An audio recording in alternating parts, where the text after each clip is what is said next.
Assalamualaikum warahmatullahi wabarakatuh. Saudaraku dimanapun saja berada, kita terus berlomba-lomba dalam kebaikan. Melawan siapa? Melawan diri kita sendiri.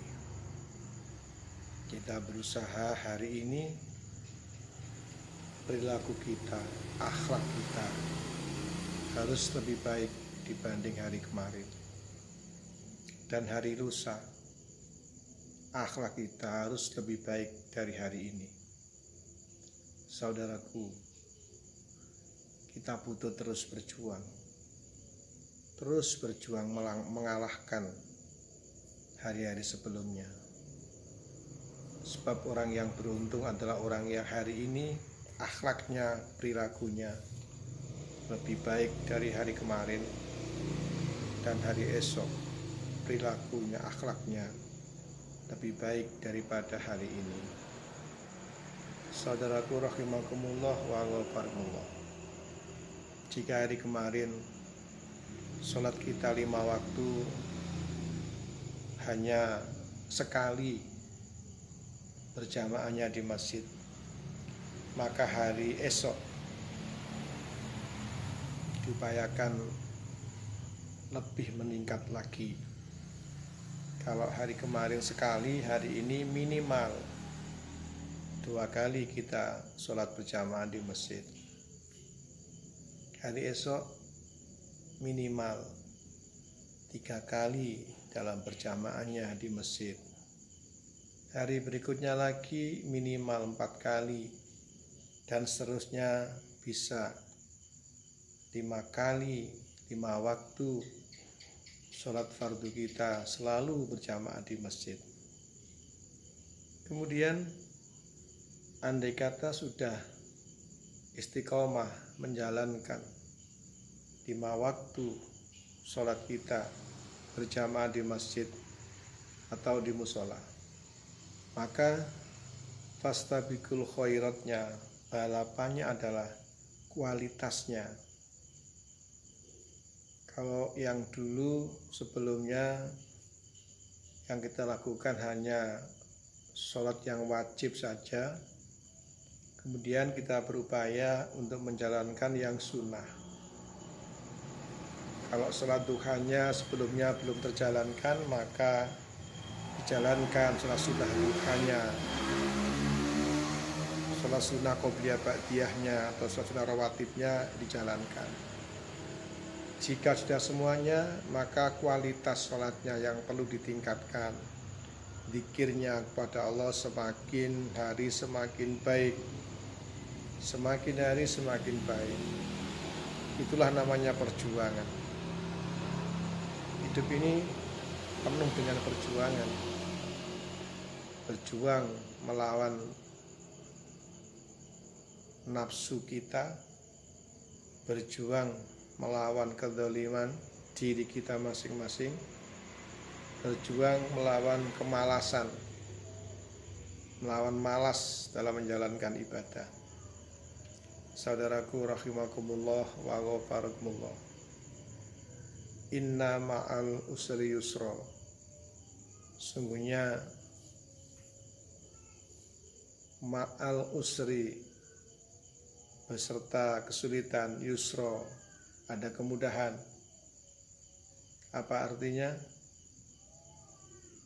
Orang akan mendapat kemudahan, manusia akan mendapat keuntungan, manusia akan mendapat keselamatan, kejayaan, kesejahteraan, kebahagiaan. Itu diawali dengan kesulitan-kesulitan. Kita di dunia ini berusaha semaksimal mungkin untuk berjuang di jalan Allah. Insya Allah di akhiratnya penuh dengan kemudahan, ketenangan, kesenangan, kebahagiaan selama-lamanya. Hindari santai-santai hidup di dunia ini. Sholat yang Allah perintahkan ada yang hukumnya wajib dan ada yang hukumnya sunnah. Yang hukumnya wajib zuhur, asar, maghrib, isya dan subuh. kita upayakan selalu berjamaah di masjid atau di musola. Bagi tangga masjid, upayakan sholatnya di masjid. Kemudian iringi ibadah fardu dengan ibadah sunnah. Intinya kita tingkatkan kualitas sholat kita.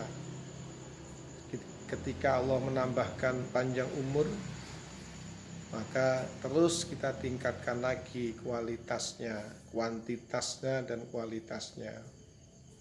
Itu dalam urusan sholat.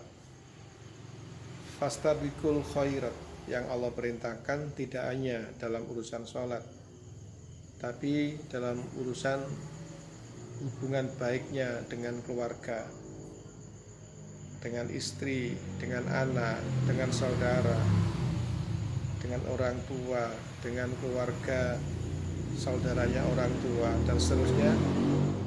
Kita upayakan hari ini prestasinya, kualitasnya lebih baik dari hari kemarin. Terus berjuang untuk menjadi yang lebih baik. Terus berjuang untuk menjadi yang lebih baik, lebih baik, lebih baik. Itulah perjuangan.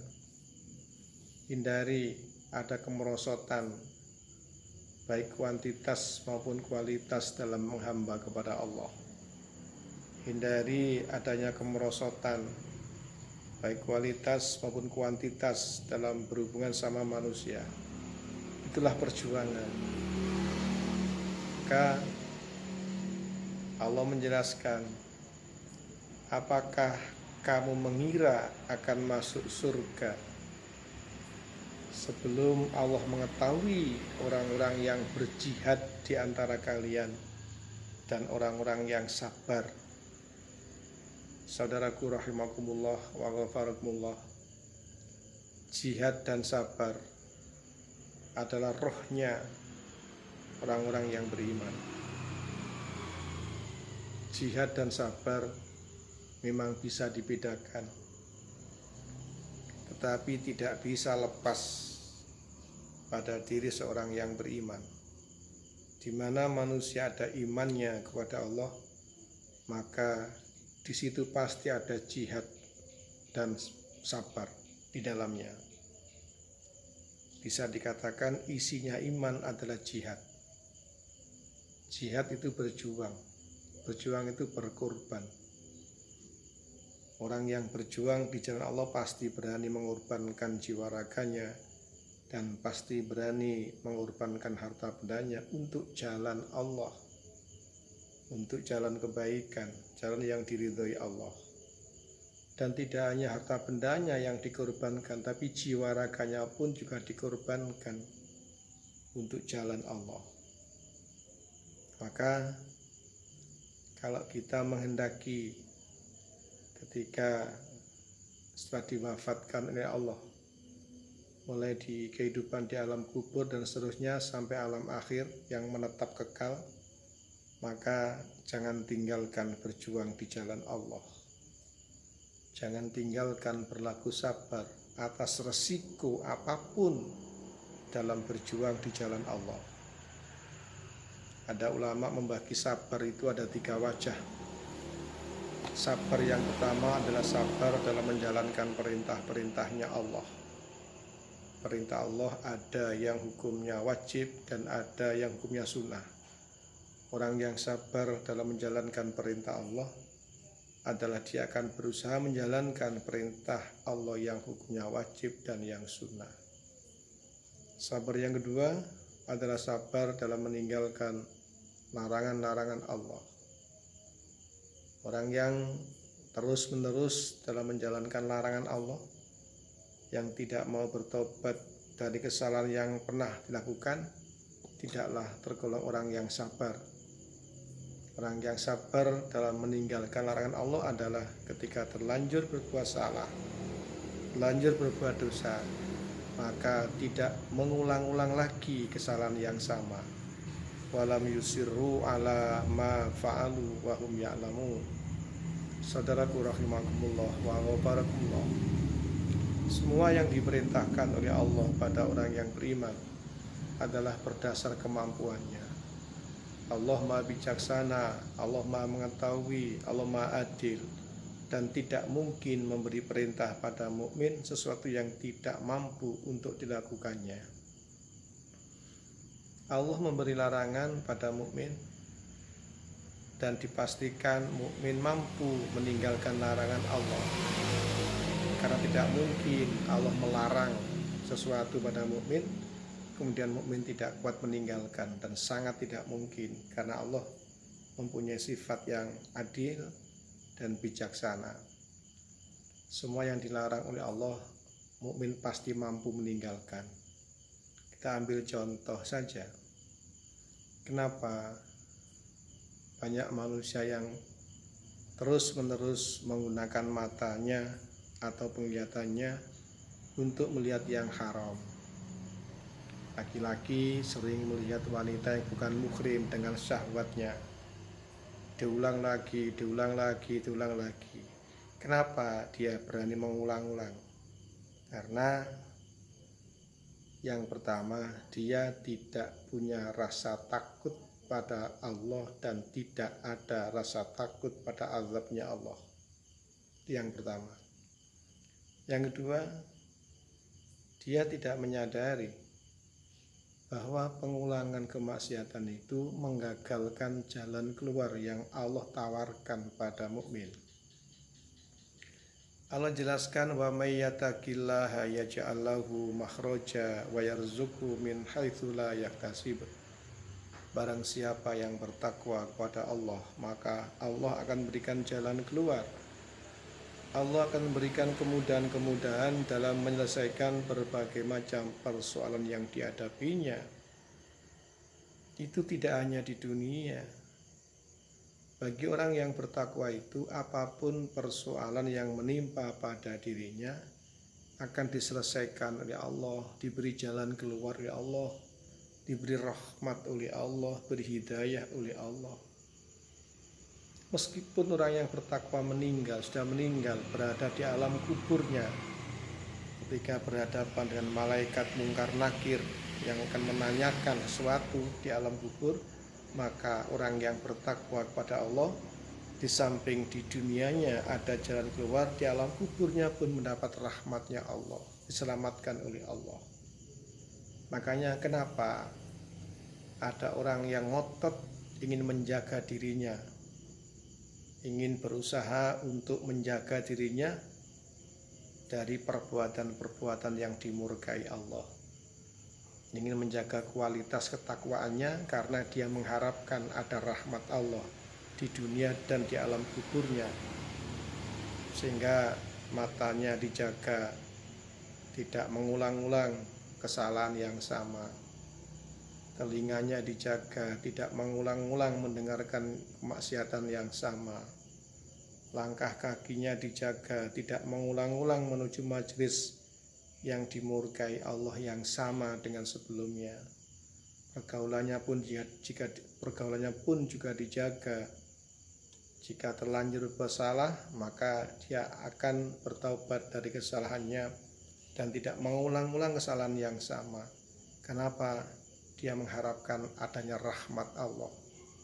Dia mengharapkan turunnya rahmat Allah, baik di dunia maupun di alam kuburnya. Sebab orang yang takwa pada Allah dan Rasulnya, itulah orang yang mendapat rahmatnya Allah.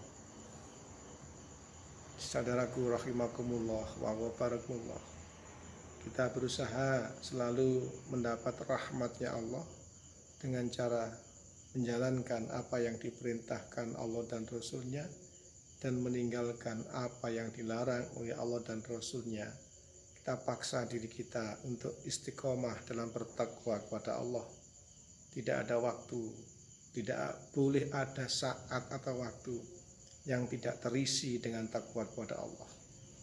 Kita minta pertolongan pada Allah, ya Allah, jadikan hidup saya, jadikan sisa umur saya di dunia ini semuanya terisi dengan ketakwaan, semuanya terisi dengan syukur, semuanya terisi dengan sabar dan ridho atas segala yang ditakdirkan oleh Allah. Sebab di dalam hadis qudsi Allah berfirman, barang siapa yang tidak syukur atas nikmatku dan tidak sabar atas ujianku dan tidak ridho dengan takdirku, maka keluarlah dari bumiku dan carilah Tuhan selain aku. Kita mohon pada Allah selalu syukur atas nikmat, sabar atas ujian, dan selalu ridho atas segala apa yang ditakdirkan oleh Allah. Dan jadi keterangan yang barokah. Ihdinas siratal mustaqim. Wassalamualaikum warahmatullahi wabarakatuh.